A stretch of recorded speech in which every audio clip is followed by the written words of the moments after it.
Hey guys, one of President Bola Tinubu's actions since being inaugurated as the President of Nigeria was the suspension of EFCC Chairman Abdulrahid Bawa.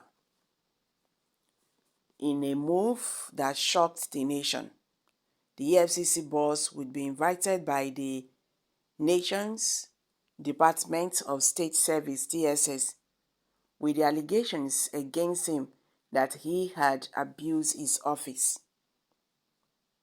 While Mr. Tinubu's supporters have praised his action as indicative of his resolve to promptly address complaints against public servants in his administration, in contrast with Muhammadu Buhari's manifest laziness in handling similar transgressions. Anti-corruption activists are skeptical about the timing and circumstances preceding his wrath towards Mr. Bawa, who is among the first cadet of the EFCC in 2003 and became the youngest officer to lead the agency following his confirmation to the position by the Nigerian Senate in 2021. While some of Mr. Tinubu's supporters have commended his swift response to address complaints against public servants within his administration, highlighting a sharp contrast to Muhammadu Buhari's perceived inaction in handling similar transgressions. These are skepticals among anti-corruption activities regarding the timing and the circumstances surrounding the outburst against Mr. Bawa. Mr. Bawa, a member of the EFCC since its inception in 2003 and later appointed as the agency's youngest leader in 2021 by the Nigerian Senate, he became the target of Mr. Tinubu's ire following his initiation of an investigation into Mr. Tinubu's alleged involvement in fraud and racketeering during his tenure at the EFCC's Lagos zonal office in 2020. This has led to suspicions that Mr. Tinubu's actions were motivated by retaliation. We also that Bawa was investigating Tinubu just before he became the EFCC chairman and moved to the headquarters in Abuja.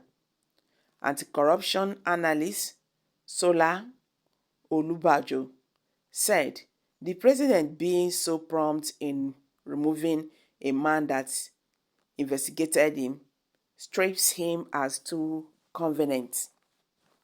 We should see this second bet for what it is, a clear obstruction of active investigations against the Senate President Godwin Akpabio and the former governors like Bello Matawalle and Femi and Kayode Fayomi. I beg your pardon. Mr. Olubajo said the president has immunity from criminal persecution, so he is only helping his allies in the ruling party who did not have such protections. What do you think? Okay, let's hear from you. Kindly share your thoughts below the comment section. Thank you. Okay guys, so what's your take on this? In a move that shocked the nation, the EFCC boss was invited by the nation's Department of State Service, the DSS, with the allegations against him that he had abused his office. While Mr. Tinubu's supporters have praised his action as indicative of his resolve to promptly address complaints against public servants in his administration, in contrast with Muhammadu Buhari's manifest laziness in handling similar transgressions, anti-corruption activists SêCRêT about the timing and circumstances proceeding is what towards Mr. Bauer, and who is among the first cadet of the EFCC in 2003 and became the youngest officer to lead the agency following his confirmation to the position by the Nigerian Senate in 2021.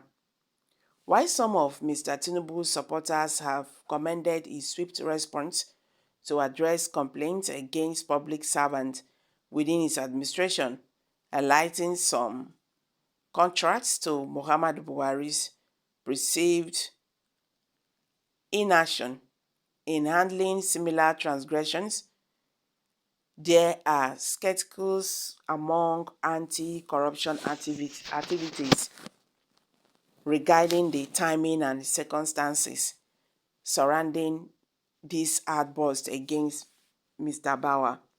So Mr. Bauer, a member of the EFCC since inception in 2003 and later appointed as the agency's youngest leader in 2021 by the Nigerian Senate, because the target of Mr. Tinubu's hiring following his initiation of an investigation into Mr. Tinubu's alleged involvement in fraud and racketing during his tenure of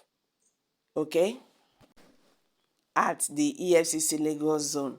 I beg your pardon. So guys, you've all heard it now. So this is what Olu Abajo is saying, that Bola Ahmed Tinubu is just fighting personal fights, not that he has any issues with the EFCC boss. So I'm dropping it here, guys. Kindly share your thoughts below the comment section. Thank you.